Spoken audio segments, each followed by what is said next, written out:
Happy New Year and welcome to Idea TV News at 9. I am Cynthia Bassi. We begin with the headlines. Low worker turnout in OSUN on first day of Low worker turnout in OSUN on first workday of 2026. Federal government vows to unlock Nigeria's steel potential in 2026. NCAA to automate night shift staff monitoring. NANS pledges progress and shared responsibility for students in 2026. Away from Africa, deadly clashes in Iran as protest over cost of living spread. And in business, banks' bad loans rise after CBN ends pandemic relief. In health, rising chronic kidney disease deaths alarm YOBE residents. And lastly, in sports, ROSENIOR leads race to become Chelsea head coach. And now the news in full. Work resumed across government offices in Osogbo, the OSUN state capital today, marking the start of the 2026 calendar year. Observations showed that many offices were not fully open with only a handful of staff present at their duty posts. Banks and some federal establishments in the city also saw minimal customer activity, with most premises appearing largely deserted except for security personnel. At the Osun State Government Secretariat in Abere, officials noted that many workers were still traveling back from their hometowns within the state. Staff members explained that when the first workday of the year falls on Friday, full resumption is often delayed until the following Monday. Workers are expected to return progressively throughout the day as optimism for a productive and favorable new year remains high. Moving on, the federal government has reaffirmed its commitment to revitalize Nigeria's steel industry in 2026. The Minister of Steel Development, Prince Shaibu Audu, said the ministry will focus on boosting local production, attracting investment, and enhancing human capacity across the sector. In his New Year message to Nigerians in Abuja today, Audu highlighted plans to accelerate projects at the Jakarta Steel Plant, deepen local content, and foster partnerships with both domestic and foreign investors. He also noted ongoing initiatives including $500 million investment in mini-liquefied natural gas plants and a collaboration with the Ministry of Defense on a military-industrial complex. Looking ahead, the ministry aims to move from policy reforms to tangible production outcomes, creating sustainable jobs and supporting national infrastructure and manufacturing. Audu said these efforts align with the renewed hope agenda of President Bola Ahmed Tinubu, emphasizing efficiency, innovation, and transparency. The Nigerian Civil Aviation Authority says it is set to automate the monitoring of its on-duty personnel during night shifts. The move aims to strengthen oversight and prevent lapses that could leave passengers stranded at airports after hours. Michael Achimogu, Director of Public Affairs and Consumer Protection at the authority, disclosed today that his department is in the final stages of implementing the system. He explained that automation will allow real-time tracking of staff to ensure they are present at terminals rather than reporting from home. Achimogu added that the initiative is part of a broader effort to uphold high standards for night shift personnel, ensuring passengers receive timely and efficient service during crucial late-night hours. And now moving ahead, the NANS, National Association of Nigerian Students, NANS, has announced that 2026 will be a year of progress and shared responsibility for Nigerian students. In a statement today, the association called on students, youth, and citizens to approach the new year with optimism and renewed commitment to education and national development. NANS highlighted government efforts last year to stabilize the economy, support education, and expand opportunities for young people. The association welcomed ongoing dialogue with academic unions and initiatives such as the Youth Economic Intervention and the Radicalization Program, noting their potential to boost youth participation in the economy and strengthen student welfare. Addressing security concerns, NANS commended government and security agencies for safeguarding educational institutions and communities. The association urged students to remain focused, law-abiding, and engage in constructive nation-building as Nigeria moves into 2026. We'll now go on a quick break. The news continues when we return.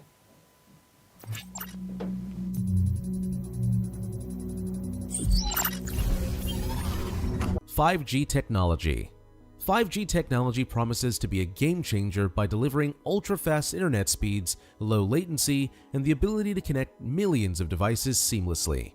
It's going to fuel the future of smart cities, autonomous vehicles, and IoT devices, allowing them to communicate in real time. However, 5G rollout isn't without hurdles. High costs of infrastructure and regulatory issues in some regions have slowed down implementation. By 2026, the 5G market is expected to be valued at $667.90 billion, with the US, China, and South Korea leading the change. The challenge? Cybersecurity risks and data privacy will remain top concerns as more devices become connected.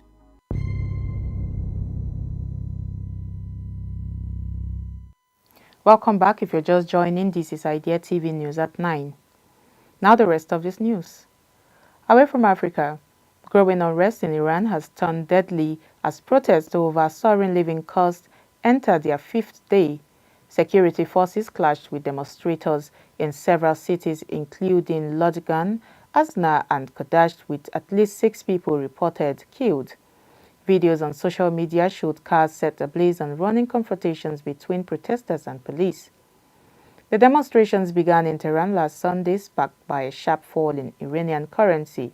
Shopkeepers led initial strikes, which have since spread to university students and multiple cities. Many protesters are calling for the end of the supreme leader's rule, with some even demanding a return to the monarchy. Authorities have closed schools, universities, and public institutions in an effort to contain the unrest. President Masoud Pezeshkian has pledged to listen to legitimate demands, while the Prosecutor General warned of a decisive response to any attempt to create instability.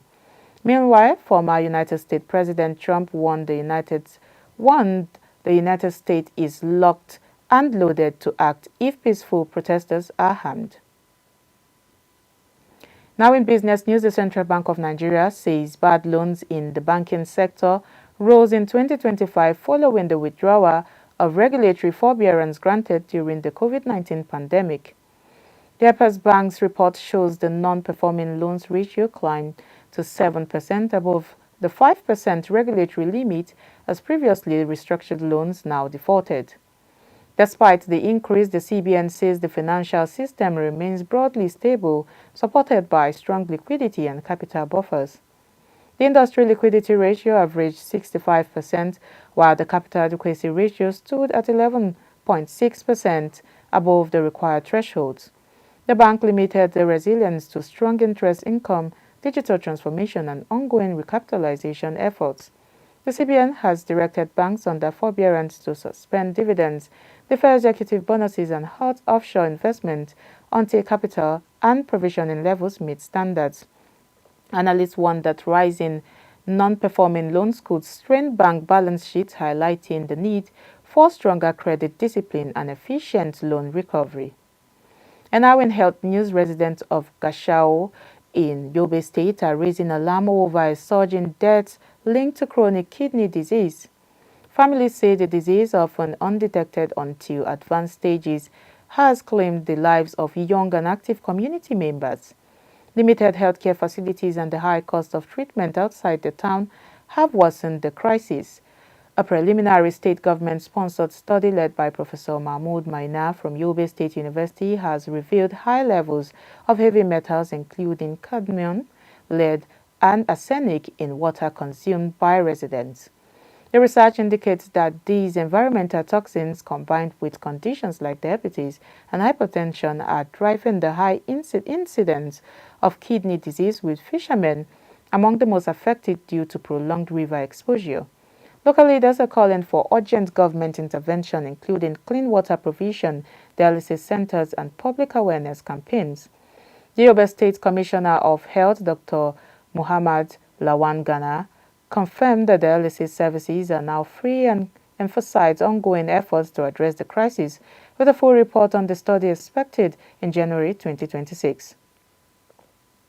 And now lastly in sports, Chelsea have confirmed the departure of head coach Enzo Maresca ending a tenure reportedly marked by tensions with senior club officials.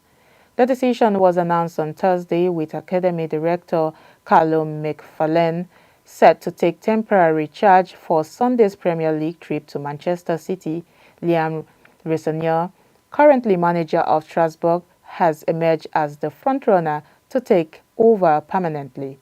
The 41-year-old has impressed the club's ownership group Blueco, which also owns Strasbourg, and is believed to top a narrow shortlist of candidates. Other names including Cesc Fabregas, Oliver Glasner, and Roberto De Zerbi are not being considered.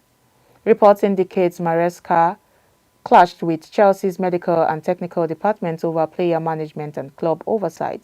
The search for a permanent replacement continues, with Porto manager Francesco Farioli also linked to the role.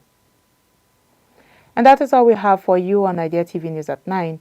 But before we go, here's a recap of the headlines. We brought to you news that low worker turnout in OSUN on first workday of 2026. We also brought to you news that the federal government vows to unlock Nigeria's steel potential in 2026. NCAA to automate night shift staff monitoring. And NANS pledges progress and shared responsibility for students in 2026. Away from Africa, deadly clashes in Iran as protests over cost of living spread. In business, banks' bad loans rise after CBN ends pandemic relief. And in health, rising chronic kidney disease deaths alarm, YOBE state residents warns. In sports, ROSENIOR leads race to become Chelsea head coach. And now do not forget to follow us across all our social media platforms at Idea Television. I am Cynthia Bassi. Thank you for your time.